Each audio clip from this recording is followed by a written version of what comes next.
Alors je vous invite à vous rapprocher, n'hésitez pas à entrer sur le stand de Grand Paris Aménagement pour la conférence que nous allons donner à partir de maintenant sur les premiers enseignements de l'AMI sur promotion immobilière auxquels nombre d'entre vous ont répondu. N'hésitez pas à vous rapprocher, ça sera plus simple en termes de son. Voilà. Allez-y. Et je vais passer tout de suite la parole à Jean-Philippe Dugouin-Clément, président du conseil d'administration de Grand Paris Aménagement, qui va introduire cette conférence et vous en dire un petit peu plus sur cette démarche. Jean-Philippe. Merci beaucoup Stéphane de me passer la parole. Alors, dans une tente avec un écho absolument exceptionnel, et puis alors comme on est plusieurs à discourir en même temps, il faut essayer de parler très fort pour couvrir les autres. Donc on va essayer à GPA d'avoir plus de voix que les autres. Il paraît que ça marche bien sur les marchés. Je ne sais pas si ça fonctionne dans le domaine de l'aménagement, de la promotion, mais en tout cas on va essayer de lever la voix. Et merci à vous qui êtes extrêmement nombreux à préférer l'attente, le brouhaha et la chaleur à la terrasse et au bord de mer, au moins pour une demi-heure. Je rendrai tout à l'heure la parole à Soraya et à Stéphane pour vous parler dans le détail de cette AMI qui est pour l'établissement un élément absolument majeur de la politique que nous souhaitons insuffler, que Stéphane a porté depuis son arrivée de Bordeaux il y a maintenant un peu plus d'un an, qui est un AMI référencement. Alors un AMI référencement, c'est quelque chose qui, dans le milieu, dans le monde de la promotion, des aménageurs, des bailleurs sociaux, a fait extrêmement peur, a fait extrêmement parler. C'est peut-être aussi pour ça que vous êtes nombreux d'ailleurs. Je ne sais pas s'il y a un lien de causalité ou de cause à effet, mais normalement, c'est comme chez le dentiste, ça se passe très bien. Un AMI référencement, c'est pour nous une première. L'établissement public Grand Paris Aménagement est le premier à s'être lancé là-dedans. Sur au fond, ce qui est un saut dans l'inconnu, qui est d'essayer de mieux vous connaître. Un aménageur comme GPA, qui l'année dernière a produit un tout petit peu moins de 2000 logements, continuellement, à cœur d'année, travaille avec les collectivités, avec les promoteurs, avec les bailleurs sociaux pour aménager l'Île-de-France.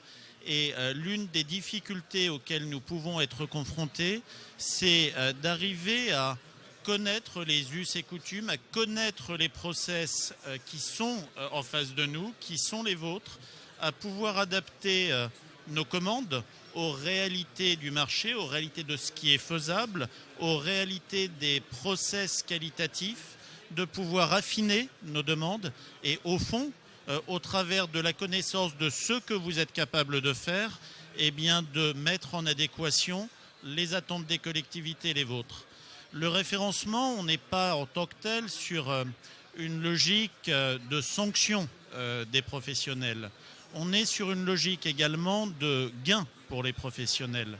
Lorsque l'on est aujourd'hui amené à devoir travailler sur parfois des très grandes opérations, mais parfois des micro-lots de 40 ou 50 logements, quand il y a 20, 30, 40 promoteurs qui sont amenés à répondre, c'est quelque chose qui est absolument terrible et ingrat pour chacun d'entre vous. Il n'y en a qu'un qui sort. Le référencement, c'est aussi nous permettre d'adapter en fonction de la nature de l'opération les promoteurs en fonction de leur savoir-faire. Alors ce référencement, je vous disais que c'était une aventure. Honnêtement, quand il a été lancé, une centaine de réponses, on considérait qu'on était les rois du monde, ou en tout cas de l'Île-de-France. La réalité, c'est qu'on a plus de 160 réponses qui ont été données. Plus de 160 réponses sur un questionnaire extrêmement fouillé, travaillé. Plus de 140 questions hors QCM, un petit peu fouillées, un petit peu travaillées, qui vous ont pris énormément de temps en termes de travail, mais alors je vous rassure, ça prend encore plus de temps aux équipes de Grand Paris Aménagement pour essayer de les désosser. Et c'est pour ça qu'aujourd'hui, vous n'aurez qu'un avant-goût du benchmark, de la data, de ce savoir-faire qui est le vôtre. Ce travail d'analyse sera finalisé pour l'été, mais aujourd'hui, ça va être les premières épures qui vont être données.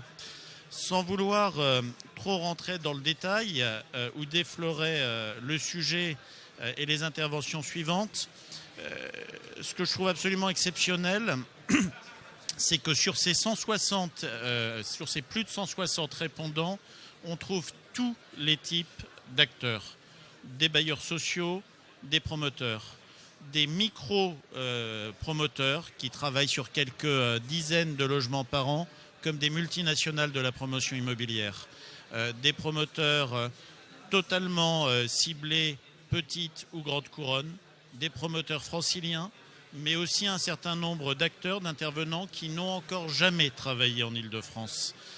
On trouve des promoteurs extrêmement ciblés sur certaines typologies d'opérations, sur certains process de construction, et au fond, sur cette multiplicité et cette diversité d'offres, moi je voulais retenir deux choses uniquement.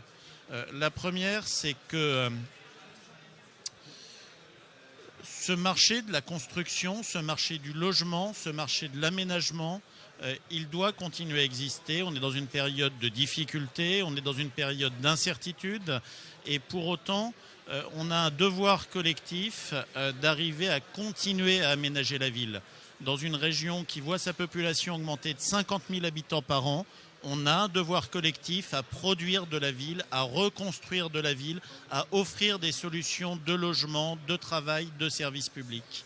Et puis la deuxième, qui est à mon sens la plus belle des récompenses ou des remerciements pour les équipes de Stéphane qui, avec Soraya, vont passer énormément de temps à travailler sur votre sujet, c'est que quand on a plus de 160 répondants, eh bien, il y a une appétence, une envie de travailler avec Grand Paris Aménagement, et que Grand Paris Aménagement est reconnu par vous tous comme étant un acteur inévitable et important pour travailler en Île-de-France. Sur le détail maintenant de cette AMI, eh bien, je vais laisser Stéphane et Soraya rentrer point par point dans ce que vous nous avez répondu. Merci à vous.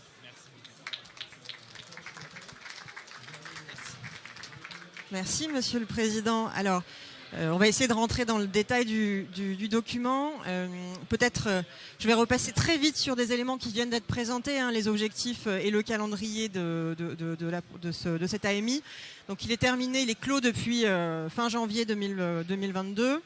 On est en train d'analyser les résultats, donc je vous rassure tout de suite, pour ceux qui craignaient peut-être qu'on ne lise pas tout, on est bien en train de tout lire, ligne à ligne, et donc on va y travailler aussi dur que vous, et on espère être à la hauteur de votre engagement à répondre à cette AMI.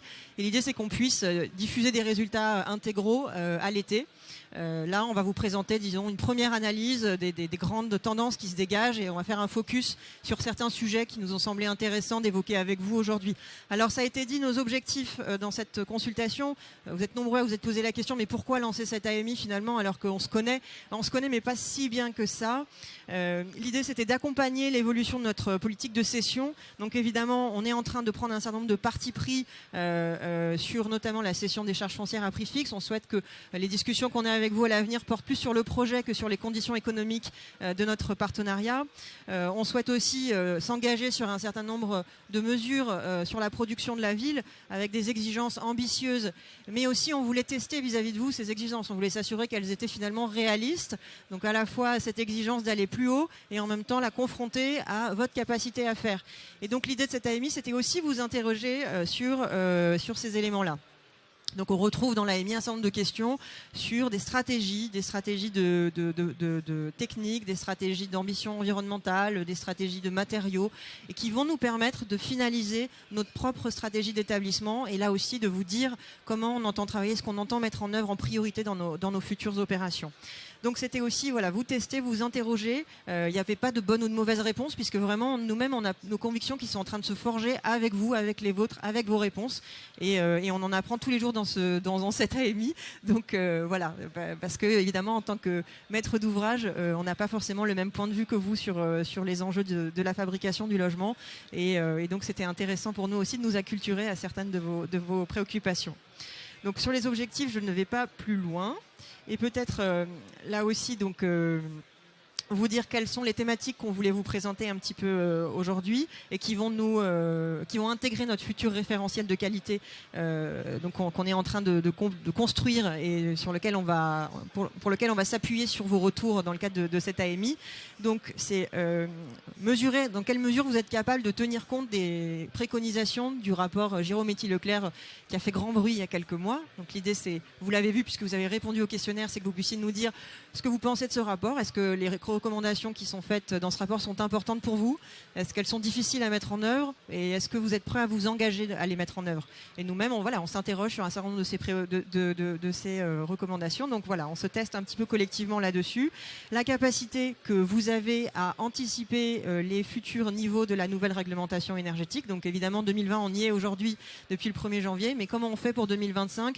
Est-ce que c'est facile? Pour 2028, c'est encore plus difficile, c'est encore plus ambitieux. Donc comment on construit le chemin qui nous permet ensemble d'atteindre ces niveaux et est-ce qu'on peut l'anticiper sur un certain nombre d'opérations? Et puis tout ça, évidemment, on le fait dans un contexte qui est celui du climat de 2050, qui est une réalité qu'on doit prendre en compte aujourd'hui. On fabrique la ville pour longtemps, donc c'est évidemment important pour nous de savoir dans quelle mesure vous avez envie de nous accompagner dans ce futur-là. On dira aussi des choses dans notre futur référentiel sur notre capacité à procéder, à utiliser des méthodes de construction qui facilitent justement une diminution de l'impact carbone de nos projets, qui facilitent l'accélération des réalisations de nos projets, qui facilitent le recours à des matériaux plus vertueux, plus intéressants du point de vue environnemental et qui nous aident également à structurer les filières dans ces domaines. Et donc on aura d'ailleurs une conférence sur ce sujet à 16h, je crois, 16h ou 16h30, sur la question notamment des matériaux biosourcés, de leur recours dans nos opérations et de comment on peut s'engager vis-à-vis de la filière et l'aider à se structurer sur ces sujets qui sera animé par Fabien Guissot qui est directeur général au développement économique. Donc je vous invite tous à y participer. Et puis comment on peut, sur le volet des usages, intégrer un certain nombre de principes et intégrer finalement ce qu'on vit tous aujourd'hui, la vie après Covid, dans un monde où voilà, on s'interroge aussi sur notre façon d'habiter le logement dans ce contexte. Voilà un petit peu les objectifs qu'on poursuivra nous-mêmes dans la fabrication de ce référentiel et que vous retrouvez dans les questions qui vous ont été posées dans l'AMI. Alors, qui a répondu? Ça a été dit très rapidement, 160 dossiers déposés, un peu plus de 160 en réalité, essentiellement des opérateurs franciliens, rassurez-vous, ce n'est pas l'occasion pour tous les territoriaux de monter à la capitale. Et puis toute taille d'opérateurs, évidemment. Ça nous a permis aussi de mesurer d'avoir une base de données, c'est clair, qui demain pourra nous aider à vous interroger sur les bons projets, donc les tailles d'opération et puis la diversité des territoires sur lesquels vous privilégiez votre intervention. Je sais que c'était pas évident pour les uns et les autres de se positionner sur ces éléments de rapport parce que évidemment c'est jamais facile de dire qu'on préfère de travailler sur un territoire ou un autre, mais c'est vrai que pour nous c'était important de vous faire parler de vos priorités. Alors, peut-être le premier point de focus du rapport que je vais présenter. Comme je le disais, on vous a interrogé sur les principales recommandations du rapport Giraud-Méty-Leclerc. Il y en a une dizaine. Donc ici, vous avez répondu. Alors, on retrouve ici les principales positions que vous avez exprimées. Donc, c'est des tableaux un peu lourds, mais vous pourrez tout à fait en avoir connaissance après cette présentation. On vous diffusera tout ça. Ce qui est important, c'est que, évidemment, tout le secteur reconnaît l'importance de la plupart des préconisations qui sont faites dans ce rapport. Je crois qu'on partage pour l'essentiel ces recommandations. Il y en a certaines peut-être qui sont un peu plus discutées, je dirais, ou dont l'importance est un peu moins partagée, notamment la question de la hauteur sous plafond, au-delà de sa faisabilité qui a pu interroger un certain nombre d'entre vous. Il y a des éléments qui ne font pas débat, comme la systémisation des extérieurs qui permettent d'accéder à un extérieur pour tous. La ventilation et la cuisine naturelle, la ventilation naturelle et l'éclairage naturel des cuisines, ça c'est quelque chose aussi qui fait débat parmi vous. Donc c'était intéressant de voir pourquoi. Et puis on vous a demandé si vous étiez capable de vous engager dans la mise en œuvre de tout cela. Et là aussi on retrouve les mêmes thématiques où évidemment c'est plus discuté. Donc la hauteur sous plafond, où finalement évidemment, on a une minorité d'opérateurs qui se sentent capables de s'engager dessus assez rapidement. Et puis sur les cuisines, là aussi, un sujet qui est un peu plus discuté. Je pense que ce qui est intéressant, sur lequel je voulais m'arrêter un tout petit peu, c'est les difficultés de mise en œuvre que vous rencontrez, parce que c'est ça qui nous intéresse, nous aussi, pour structurer notre propre posture et confirmer ou pas certains partis pris. Sur les tailles minimales de logement, ce qu'on retient, c'est évidemment la capacité, et d'ailleurs c'est transversal dans toutes vos réponses, c'est la capacité des ménages à assumer les surcoûts que représentent ces mesures dans le logement. Les tailles plus importantes, évidemment, le T3 compact n'est pas né uniquement d'une volonté d'économie des opérateurs, mais aussi d'une capacité d'investissement des ménages. Donc on retrouve ça évidemment dans vos retours de manière assez transversale, mais on trouve aussi un certain nombre de problématiques techniques qui se posent. Par exemple, sur la question des cuisines ventilées naturellement, qui peuvent être plus difficiles à mettre en œuvre lorsqu'on est en construction hors site, ce qu'on n'avait pas forcément identifié, notamment parce que ça crée des contraintes de positionnement de gaines, qui sont des sujets qui nous échappent assez largement à ce stade en tout cas. Sur la question des hauteurs à 2,50 m, évidemment, vous l'aviez tous dit, on l'a vu partout, la question de la contrainte liée au PLU et de son impact sur la perte de hauteur, de constructibilité dans les opérations, ça c'est une évidence. Mais on retrouve là aussi des enjeux techniques, les banches qui ne sont pas forcément adaptées aujourd'hui à ce type à des projets qui dérogent finalement au standard qui s'est créé progressivement dans la profession. Donc tout ce qui va déstandardiser peut avoir des impacts de cette nature. Et puis aussi la capacité des équipes, les compagnons, qui aussi ont leurs expertises et qui ne sont pas toujours à l'aise avec le poteau-poutre, qu'on trouve aussi dans vos retours de manière assez claire. Donc finalement, sur ce volet qualité, notre enjeu ici, c'est évidemment, il est assez évident, c'est qu'il n'y a pas de principe qui doit s'appliquer de manière uniforme partout. On a un enjeu d'adaptation et on a un enjeu de contextualisation des sujets. Donc on va le retrouver aussi dans notre référentiel de qualité qu'on vous présentera dans quelques mois. Pour autant, on sent quand même que c'était l'occasion pour tout le secteur de s'interroger aussi sur ce qu'on produit collectivement, et on sera attentif à ce que ces différentes mesures, on les retrouve d'une manière ou d'une autre dans les futures opérations. Je ne vais pas aller beaucoup plus loin sur les recommandations du rapport, il y aurait énormément à dire, mais on n'a pas tant de temps que ça. Et puis aussi peut-être dire sur les surcoûts, ça c'était intéressant également, qu'on a aujourd'hui vraiment des positions assez variables au sein du secteur. Certains d'entre vous considèrent qu'il n'y a quasiment aucun surcoût sur un certain nombre de points, et puis les surcoûts les plus importants vont se présenter notamment sur la question du recours au poteau-poutre dans les constructions et l'impact sur la CHAB qui est assez fort, en tout cas que vous êtes nombreux à relever. Voilà, je m'arrête là sur la qualité d'usage et je vais passer la parole à Stéphane Defay pour présenter la suite. Merci Soraya.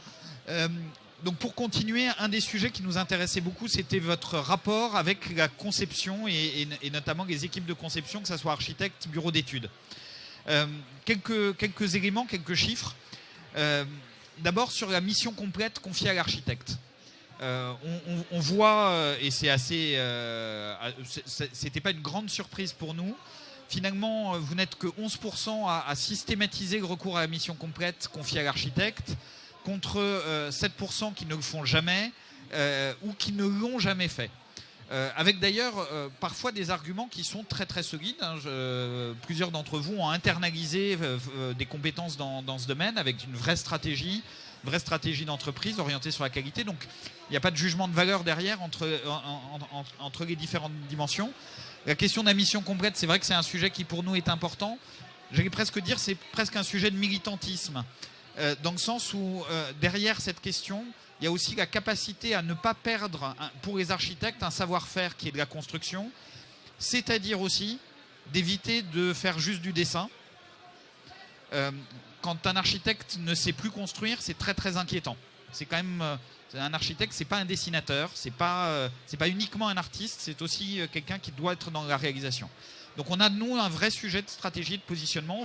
On va définir notre curseur là-dessus. La question des rémunérations, c'est aussi quelque chose où on voit quand même des grands écarts. Alors vous avez les chiffres sous les yeux, je vais pas tous les commenter, mais je voudrais juste garder la dernière ligne. Quand on voit que globalement, parmi les répondants, les bailleurs sociaux, les investisseurs institutionnels, que ce soit en logement ou en tertiaire d'ailleurs, 20 à 30% de budget consacré en plus en matière de conception. Là aussi, c'est pas complètement surprenant. Ça interpelle quand même quand on sait qu'un de nos enjeux majeurs à tous, c'est d'augmenter la durée de vie des constructions. Si on veut diminuer l'empreinte carbone d'un bâtiment dans sa construction, le plus simple, c'est d'en doubler la durée de vie. On diminue par 2. Or, je vous rappelle que d'ici quelques années, il faudra qu'on soit sur du zéro carbone net. Donc si on veut y arriver, c'est aujourd'hui que ça se décide. Donc des vrais enjeux qui vont nous amener sans doute à être assez intrusifs sur la question du rapport aux architectes, aux bureaux d'études, en tout cas aux ressources consacrées là-dessus. Dernier point qu'on voulait évoquer dans cette illustration de quelques-uns des enseignements qu'on peut tirer, l'usage des certifications et des labels. Or, globalement, vous répartissez, les répondants se répartissent en 4 grandes catégories. D'abord, des acteurs qui répondent strictement à la demande du client. Je précise, ce n'est pas nécessairement mauvais que de répondre à la demande du client. Et dans lequel il y a un regard très lucide qui est de dire, bon, enfin, un acquéreur de son logement, il y comprend juste rien dans les certifications et les labellisations, et c'est certainement pas ça qui va le faire acheter ou pas. Ce qui là aussi nous interpelle les uns et les autres sur l'usage des labels. Un label que personne ne comprend, ça pose question. Et d'ailleurs, dans cette catégorie, un certain nombre d'entre vous internalisent des process qui sont les process de labellisation, mais sans aller jusqu'à chercher le tampon dessus. Et honnêtement, le but, c'est pas de dépenser de l'argent, le but, c'est de bien faire. Des acteurs qui se sont emparés de la question de la labellisation, qui ont intégré des dynamiques de certification assez fortes, avec y compris le fait de se faire certifier eux-mêmes pour pouvoir délivrer les labels. C'est le cas notamment avec la NF HQE qui permet ça, avec des acteurs, je cite ICAD, mais il y en a d'autres, qui est arrivé au degré 3 de maturité de la NF, ce qui veut dire quelque chose dans le processus interne. Avec aussi des acteurs qui sont suffisamment pointus dans le jeu des labellisations pour en faire un outil de pilotage de la qualité interne. Et vous voyez avec des acteurs vraiment de toute taille qui se positionnent sur ces logiques. Troisième catégorie qui nous est très très intéressante pour nous. Ça ne veut pas dire que dans les autres catégories c'est pas des bonnes réponses, mais ce qui nous intéresse beaucoup, c'est aussi des acteurs, et vous êtes plusieurs à le faire, qui viennent un peu interroger les angles morts des labellisations et venir les combler. On pourrait citer Progym, petit promoteur seine-et-marnais, qui à un moment donné a voulu intégrer des questions sur le vivre ensemble produit par ces opérations et a développé sa propre logique de labellisation avec un tiers extérieur qui labellise. Donc on n'est pas juste dans une déclaration interne, c'est quelque chose de très sérieux. Et on trouve la démarche très très intéressante. On va l'approfondir, on va la regarder. GA qui internalise des questions liées à l'accessibilité et va beaucoup plus loin que la labellisation classique, sujet qui est plutôt un angle mort aujourd'hui dans les labellisations utilisées. Arcade Vive qui, sur les questions de santé, a développé aussi des démarches de labellisation interne, ou encore Oudéum, alors une histoire peut-être un petit peu plus ancienne, mais qui illustre bien aussi à quel point ces démarches que certains d'entre vous peuvent porter peuvent bouger les lignes, avec le label BBCA qui finalement a été le premier, avant même E+C-, à intégrer la démarche carbone à côté de l'énergie. Et ça, c'est des choses qu'on regarde parce que derrière, il peut y avoir des tendances qu'on peut ou pas appuyer. Et puis aussi, et c'est intéressant, des acteurs qui assument de ne surtout pas labelliser. Certains n'hésitant pas à pointer le fait que la labellisation, c'est aussi finalement une forme de nivellement par le bas de certains projets, et qui l'illustrent. Avec, là je cite deux acteurs, E&L Promotion, un petit acteur dans la pierre porteuse, et qui finalement est très très critique et de façon extrêmement argumentée sur la labellisation. Et quand on voit effectivement la qualité des projets qui sont produits, y a une interpellation en tout cas qu'on ne peut pas ne pas entendre. Ou Elitis, qui, par exemple, avec un projet comme celui de Strasbourg, d'un immeuble zéro charge de copropriété, finalement, quelque part, les labellisations, en tout cas énergétiques, elles ont assez peu de sens dans cette logique-là. Ce que j'illustre là-dedans, c'est qu'il n'y a pas une bonne réponse ou une mauvaise réponse. Il y a vraiment quelque chose d'approches qui doivent être des approches circonstanciées. Nous, ce qui nous intéresse presque le plus, c'est de savoir le pourquoi vous vous engagez dans telle ou telle stratégie et qu'ensuite, nous, on bâtisse notre propre stratégie en fonction de ça et en donnant la capacité peut-être d'avoir des réponses différenciées aussi. On ne veut pas être dans une standardisation, on veut être vraiment dans une manière de tirer le meilleur de vos propres stratégies et de co-construire ensemble des projets qui ont du sens. Tout dernier élément, et je finirai par ça, on voit dans les labellisations que les uns et les autres, vous nous avez déclaré utiliser un peu beaucoup passionnément à la folie, de grandes disparités. Avec bien sûr les labellisations globales. Alors on voit que la NFHQE s'impose comme le référentiel absolu là-dessus, avec 79% d'entre vous qui l'utilisent de manière systématique ou très fréquente. Labellisation énergie carbone, avec notamment E+C- qui c'est en préfiguration de la RE 2020, avec quand même une vraie question dans ces labellisations, c'est que est-ce qu'elles sont encore bien utiles au moment où la RE 2020 a intégré les objectifs? Rien que de poser la question dit un peu ce que nous en pensons, parce qu'on ne va pas payer toujours de la certification pour rien.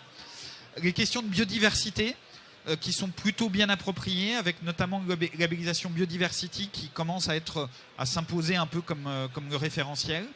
Par contre, on voit que quand on parle de qualité d'usage, de santé, de bien-être, là, il y a beaucoup moins de labellisation utilisée.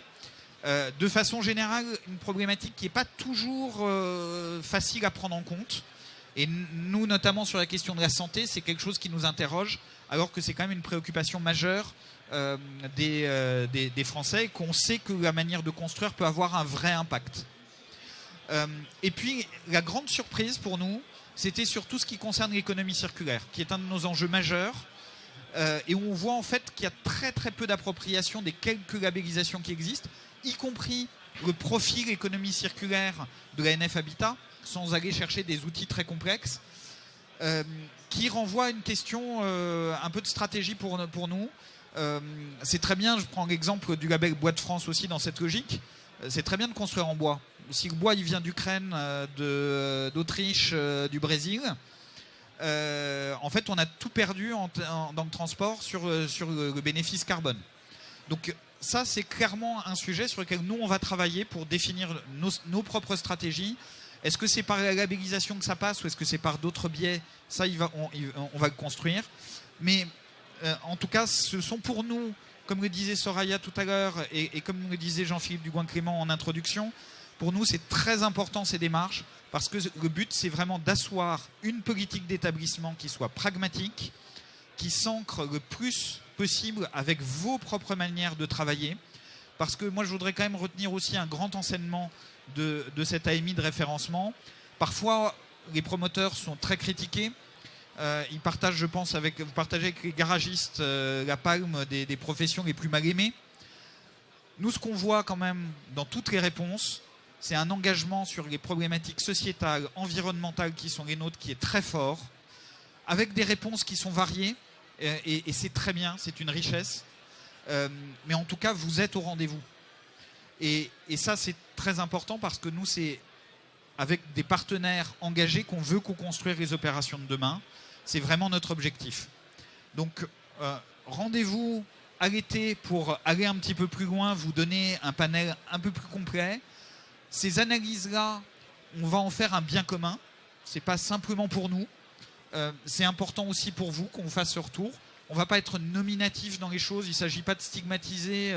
En tout cas, si on dit des choses, ça sera que pour dire du bien de certains. Jamais du mal. Ou ça, on le fera en petit comité comme les axes de progrès. C'est pas là-dessus. Mais surtout pour vous partager aussi ce qu'on va en tirer en termes de conclusion. Ce que disait Jean-Philippe Dugoin-Clément, c'est notre socle d'exigence, notre socle de valeurs communes. Parce que le but, c'est de sortir des opérations, de continuer à aménager en intégrant toutes les problématiques environnementales et sociétales qui sont les nôtres aujourd'hui. de façon lucide et pragmatique, mais en accompagnant la croissance démographique et économique de la région Île-de-France. Voilà pour cette présentation.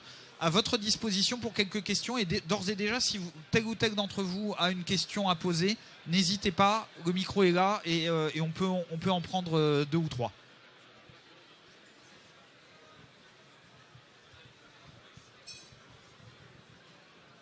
Corinne Baïssi-Lamarque, directrice générale déléguée des délices groupe GCC. Donc on a répondu, on fait partie des 160 heureux.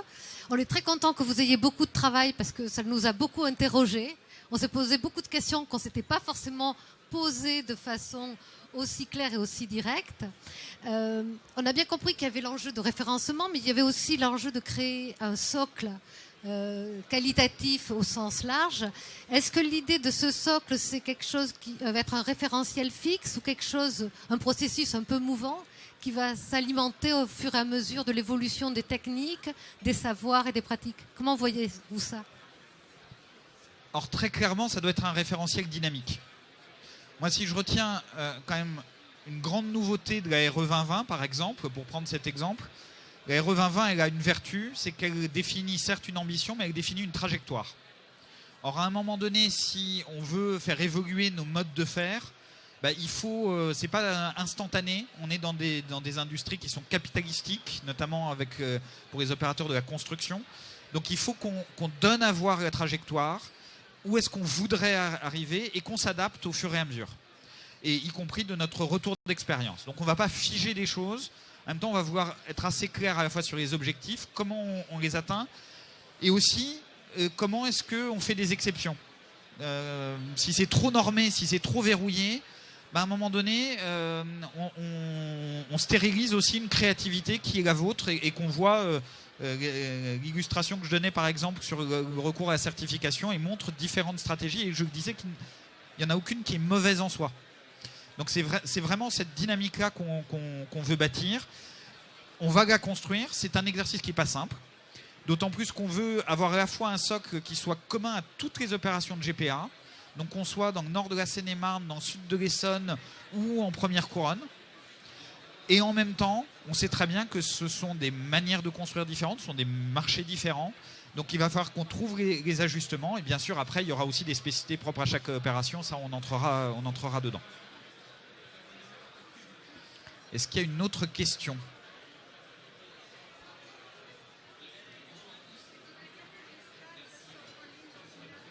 Pardon? Pardon, je voulais juste préciser que l'ensemble de la présentation et de cette conférence seront en ligne d'ici 1 heure sur notre compte LinkedIn. Voilà. Ce qui n'empêche pas de poser des questions. Bon, je vois pas de questions.